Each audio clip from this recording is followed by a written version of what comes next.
Doctora Clara López, muchas gracias por este tiempo con el convenio entre Oxfam, Las Dos Orillas y el programa La Controversia de Canal Capital. Empecemos por los tratados de libre comercio. Queremos saber si usted, si llega a ser elegida presidente, asumiría ese costo político y económico de renegociar o demandar el Tratado de Libre Comercio con los Estados Unidos, por ejemplo. Yo pienso que más que un costo es una necesidad, y si logramos renegociar y generar condiciones de protección a nuestro campesinado, a nuestros empresarios agrícolas, con garantías de que no haya una competencia desleal de tanta importación que está echando al traste con el campo colombiano, está disminuyendo la seguridad alimentaria del pueblo colombiano y la calidad de vida en el campo. Más que un costo, va a haber un beneficio tanto político como económico para el país. Desde la realidad, doctora López, ¿qué cree usted que puede hacer Colombia en caso de usted ser presidente frente a un tratado que se ha ido consolidando, según usted, en desfavor de los campesinos y los pequeños productores? Creo que una renegociación de los TLCs está a la orden del día.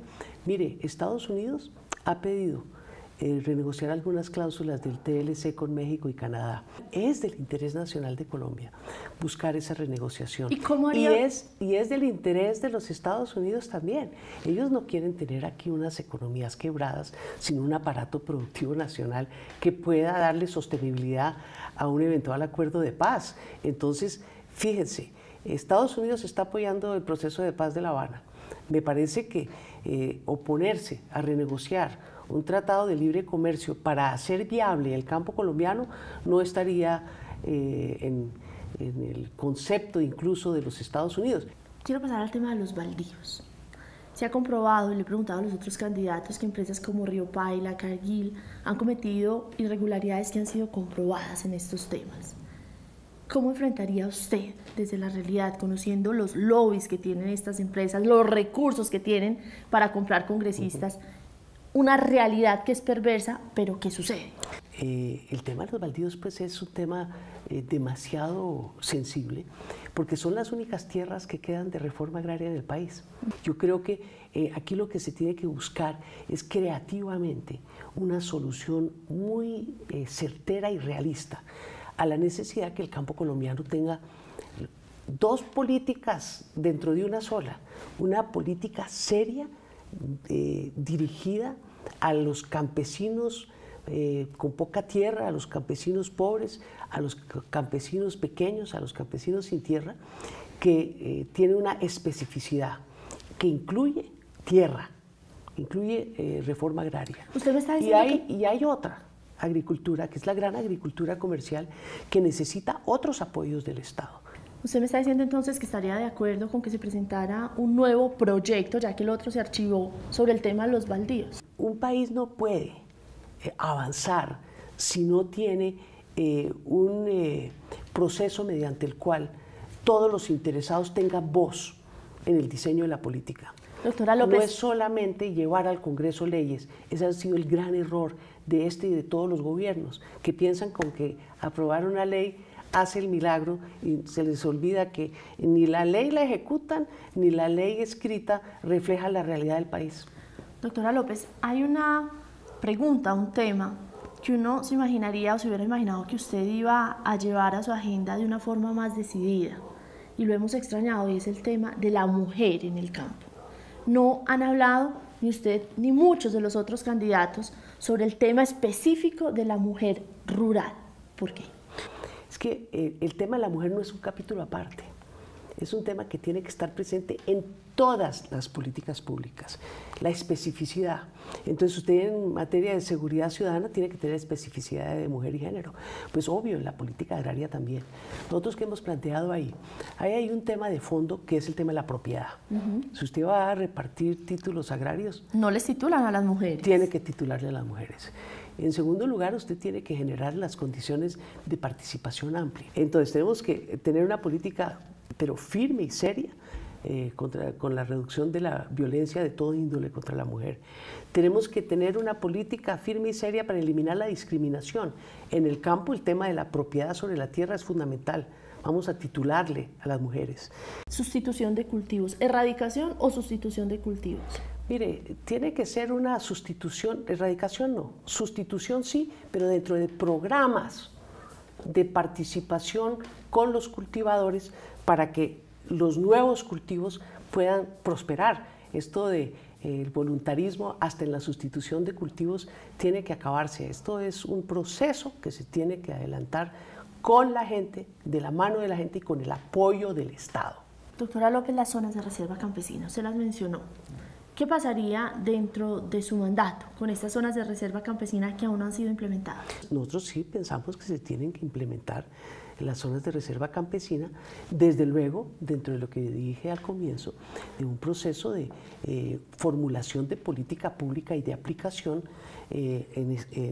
previa discusión en el seno, yo diría que nosotros lo hemos planteado como una gran comisión de concertación y de diálogo social, dentro de la cual tenemos que tener las perspectivas de todos los distintos sectores que tienen interés en el agro o en la industria, cada uno en su especificidad, para sacar adelante estas políticas. Yo no percibo el ejercicio de gobierno imponiendo, yo lo percibo generando a través del diálogo y de la discusión consensos. Usted mencionaba ahora el proceso de paz.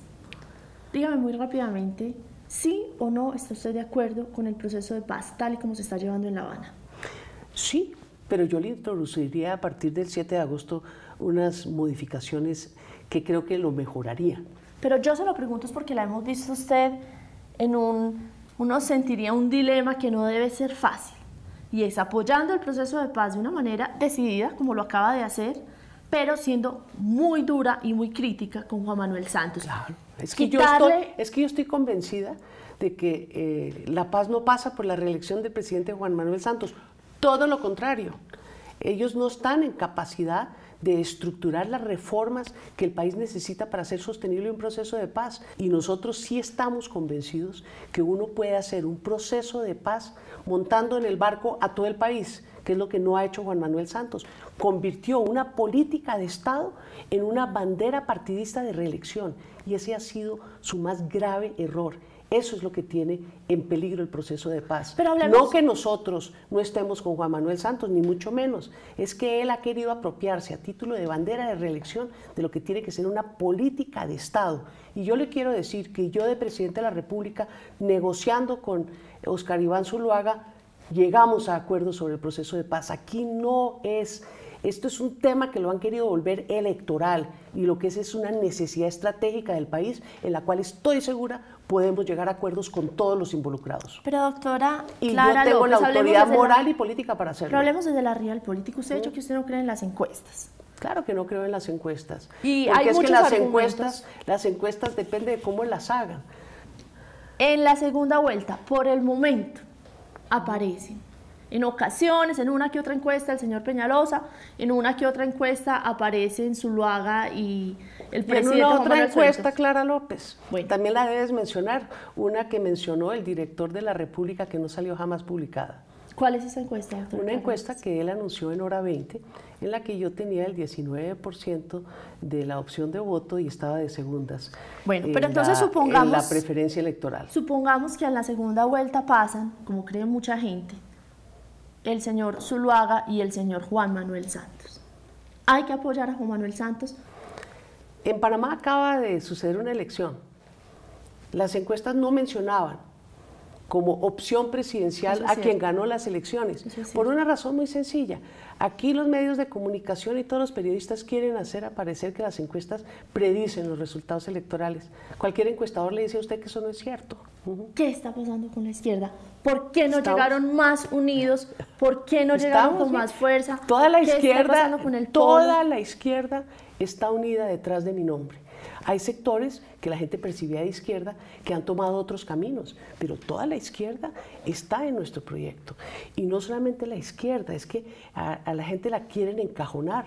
Yo quiero decirle que hay un amplísimo sector de sectores liberales que nos están apoyando y muérase, conservadores. Yo no sé por qué aquí está todo el mundo como erizado y asustado.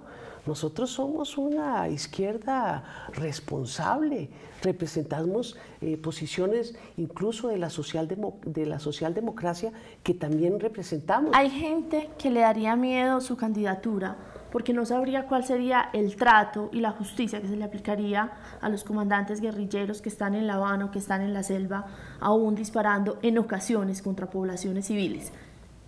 ¿Cuál es su posición? ¿Usted cree en la justicia transicional? ¿Creen que estas personas deberían, como en otros países, entrar en una especie de amnistía? ¿Cuál sería el futuro de ellos bajo su candidatura? Bueno, le quiero decir que usted misma usa la palabra miedo en su pregunta. Eso genera miedo. Y yo quiero decirle que en mi presidencia vamos a tener un respeto absoluto a la Constitución. Y el marco jurídico para la paz, que ya está aprobado y que hace parte de nuestra Constitución, prevé una justicia transicional. Eso no es una propuesta de ningún candidato, eso es algo que ya prevé nuestra Constitución y yo estoy totalmente de acuerdo. Usted está diciendo que usted ve a Iván Márquez, a Timochenko, a Pablo Catatumbo sentados en el Congreso antes de pagar cárcel. Yo creo que ellos no van a aspirar al Congreso de la República. ¿Y si lo hicieran? Bueno, sin pagar cárcel. Hay que ver, es que precisamente de eso se tratan las negociaciones. En El Salvador, por ejemplo, ninguno de los jefes guerrilleros aspiró a ningún cargo público durante 20 años. Es que aquí todo es blanco y negro y resulta que la vida no es así. La realidad tiene muchos tonos de gris que son en los cuales tiene que moverse una sociedad para poder salir adelante. Doctora López, ¿usted cree que para que el pueblo refrende lo que sea que se esté negociando en La Habana, debe haber una constituyente o un referéndum? Cualquiera de esos mecanismos puede funcionar. El que nos pongamos de acuerdo todos los colombianos, le vuelvo a repetir, esto no es de imposición, esto es de consensuar una salida política negociada al conflicto armado y las reformas estructurales que el pueblo colombiano tiene que sacar adelante para que la paz sea sostenible en Colombia. Hay uno de los temas que están, como dicen los negociadores tanto de las FARC como del gobierno, en el congelador. Ellos hablan de un freezer y es el tema de las concesiones mineras y gasíferas de Colombia. Hay quienes dicen que eso no ha podido avanzar en La Habana porque el país ya está entregado a potencias o a economías extranjeras. Doctora Clara López, ¿cómo va a revertir usted eso? Tenemos que adecuar toda la explotación minera y eso lo hemos dicho a lo largo de la campaña, que hemos dicho minería sí, pero no así. Aquí se tiene que respetar los derechos de las comunidades, aquí se tiene que respetar los derechos de la naturaleza, aquí se tienen que respetar los derechos de los trabajadores y los derechos de todos los colombianos en el pago de los impuestos. Perdóneme, y con esto voy a terminar. Eso que usted me ha dicho, se lo escuché decir incluso a Alfonso López Miquelsen, pues claro, a todos los candidatos. Pero a la hora de que suben a la presidencia, uno dice, se quedó en palabras. Yo me uno a los muchos colombianos que dicen es que yo ya no le creo nada a los políticos. ¿Por qué hay que creerle a usted? Hombre, porque no todos los políticos son iguales. Esa es la pequeña diferencia. Aquí hay... Pero el país, para muchos, no va mejor que antes. Pero déjeme explicar. Es que ¿cómo va a ir mejor que antes si aquí solo ha gobernado la misma clase política con los mismos intereses que en muchos casos han apartado su proyecto de vida personal del futuro del país?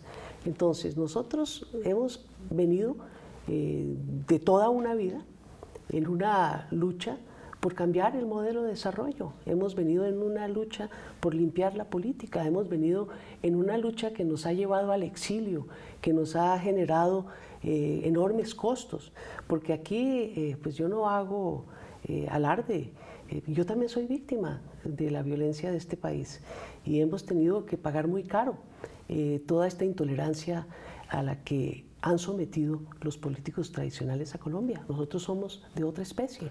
Nosotros tenemos la voluntad política y la autoridad moral para decirlo.